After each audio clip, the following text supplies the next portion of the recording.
Hello, everyone, and welcome back to River City Girls. We've entered the mall. As mentioned earlier, that Kyoko is kind of a bit of a shopping girl. So I guess that leads into another question I had was, usually a lot of these kind of beat 'em ups are more guy playable character focused. When it came to kind of like making the characters, how much did you go into like the whole wanting them to be tough, but also it's like, oh, we're also playing as the girl, so let's do some fun stuff with that sort of thing.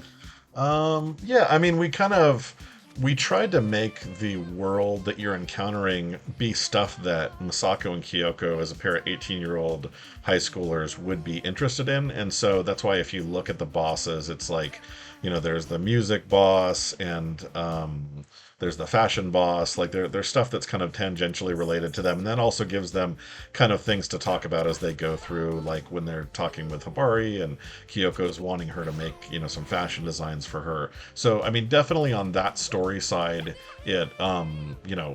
we've thought about what they would be interested in more so than I think. If we had done the boys, well, Ricky kind of likes fashion, but maybe less on the fashion, maybe more on, stuff that would be a little more boyish typically. But beyond that, I mean, most WayForward games, I think a majority of our games tend to have female protagonists, and we don't, make an effort to make them feel overly girly or, kind of draw a personality distinction so much between the male characters and the female characters. I think we just kind of get a sense of who they are and then just run with it story-wise. And so, we talked about it a little bit earlier, but between the two of them, Masako is a little more aggressive, but I think when you peel, the layers back, she gets a little more kind of mushy whenever they're talking about the boyfriends. She seems to kind of have a little bit more cutesiness and thoughtfulness about Kunio than Kyoko does about Ricky. And then similarly with Kyoko, you have this character that's very cheerful and just maybe a little bit kind of ditzy, but just very like cutesy. But then when she gets mad, she gets so much more aggressive than Masako did. And so, it's kind of more just kind of figuring out what we want to do for these character archetypes and how they balance against each other. And then that extends to the bosses, that extends to the NPCs, it extends to their relationships with each other, and really just making sure that we've just got like a really good, kind of mix of characters. But yeah, I don't think we do anything different when we have a female versus male protagonist, because it's sort of just an organic process. We look at the art that comes in from Rem, our main character designer for this, who kind of reinterpreted everybody, and then you just sort of, I wrote most of the dialogue in the games. You sort of just get a sense of who the characters are and how they would speak, and it's all very subconscious level, I think. So it seems like a natural red oni, blue oni dynamic with Misako and Kyoko, from what I can tell. Tropes are tools, folks. Yeah, definitely. I've wanted for a long time to either literally do a dirty pair game or do our version of the dirty pair trope. So it's, you have the slightly more aggressive brunette, and you have the slightly more cheerful non-brunette. And so, yeah, we definitely went into this game thinking, oh, okay, this will be our chance to do that kind of stuff with them. I feel like with Misako and Kyoko, because they appeared so infrequently in previous games, there was probably some room to reinterpret their characters when it came down to making this game. Because I'm playing River City Girl Zero now, and one of the things that struck me about both of these characters in that game specifically is that they really didn't have a lot to them. Yeah, it's interesting too, because Kyoko there's almost nothing on, because, she first appeared in that game, and then she really hasn't appeared again other than, I think, the Arc System Works games, where they're mainly just kind of like, hey, here's 100 fighters. So there's almost no early character development for Kyoko.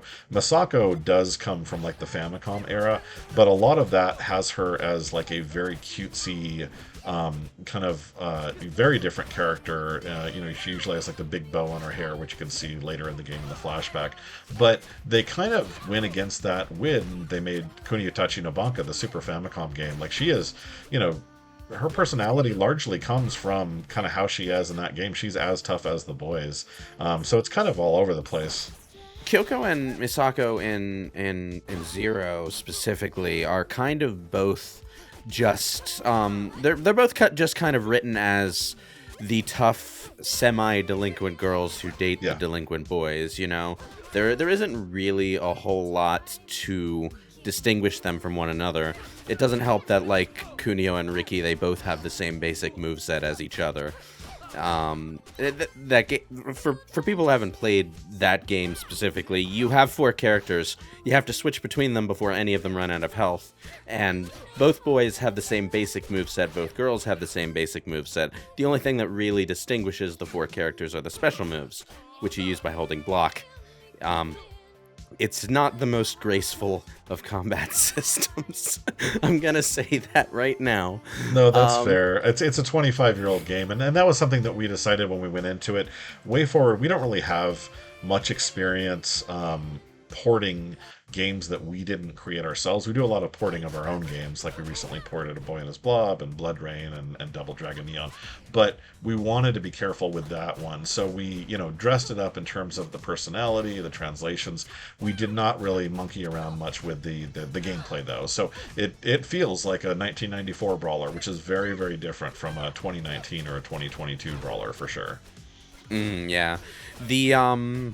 I will say that the gameplay did take some getting used to, even as someone who's played games like Streets of Rage and stuff, because Kunio-kun games had a different sort of feel to them. Like, just the way you go about making sure you hit your opponent without getting hit is a little bit different than I'm used to. But I did adjust, and it was a fun time. And there's some modern stuff that games do nowadays under the hood that I don't think they did as much then, where it's like very subtle things to align the characters. So we have a little bit of code in this game, and I think most modern brawlers do, where if you're off by 2 or 3 pixels vertically, it'll kind of cheat it as you're punching or as you're moving. Again, you don't want to do something where you're whiffing punches a lot just because you're not having to move in the exact perfect spot. Yeah, it's probably that old design quirk of beat 'em ups that makes Zero a bit hard for me to play, because like I said, the special moves have to be done by holding the block button, and that means the special moves come out on a delay. So lining those up can be a challenge. Okay, who's this guy? This is... I had the wrong tab open. Yamada. Wait, is this fake Ricky? No, this fake. Well, actually, I don't think so. There is a fake Ricky. You see him in the other one, but no, I don't even know that guy's name. This Yamada is going back to the earliest games. I believe he was a boss in River City Ransom, which is the second or third game in the series, and he's almost always fought on rooftops and almost always has some sort of supernatural purplish abilities. And so, again, just a weird world, like it's a bunch of teenagers, and then some of them just have, mystic powers. We got a little more literal with him, and so you see in his flashback that he, kind of taps into the dark arts because he's frustrated because he can't get a girlfriend. And he was really fun. And something else to mention too. So like with all of these characters, one of the cool things that we do when we're putting together the VO is we actually cast them before we write the bulk of the script. So we actually know what they sound like based on kind of listening through dozens of auditions. We'll write 5 sample lines and then cast the actor. And then when I write the full dialogue, I know how their rhythm is and I know what their personality is. And so I think that helps a lot too, because we're writing to the way that they're already sounding, and I've already got their voice in my head, and I think that just enhances the humor and the weirdness even more than if you were kind of writing in a bubble and you didn't know what they sounded like ahead of time. Yeah, I get that. It's like, if you have a feel for what an actor can sound like at different points in their range, you can write around how the joke will sound when it lands. Yep. And sometimes it really surprises us. For example, like on the second River City game, we have Sabu, who's like the main crime boss. We had so many auditions that sounded pretty much just like we had expected, where it's like, okay, it's like a typical, kind of crime boss.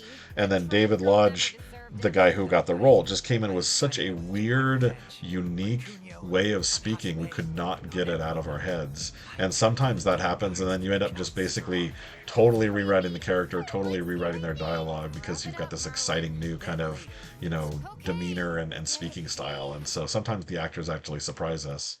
Oh yeah, I haven't had a chance to buy River City Girls 2 yet, but I did watch a bit of it to get a feel for what it would be like, and I think he's in the opening scene. Yep. And I remember really actually liking that character, and I'm like, oh, okay, this looks like a villain I can sink my teeth into fighting. Yeah. I guess that one's a winner. Not how love works. Listen, freak show. As an aside, I like how everyone seems to have resisted the urge to make a Music Man reference in this series, even though it's River City. To be honest, I am not well versed in the popular, show tunes and tracks and all that. My own coworkers can attest to that. It's before all of our times, Jason. There you go. It's just I know the movie, and it's there's trouble brewing right here in River City. Well, yeah, it's River City. Of course, there's trouble brewing. Everyone beats each other up. And these scenes, these boss intro scenes are always fun to write, because you essentially have like 30 seconds or so between the characters meeting the villain and then having a reason to kick their ass. And I love just the weirdness of how sometimes they get there by misunderstanding, sometimes the boss is standoffish, sometimes the girls are just super obnoxious. But I love that challenge as a writer. It's like, all right, this is the first time they're meeting them. You need to fight them in 30 to 60 seconds. What happens between now and then?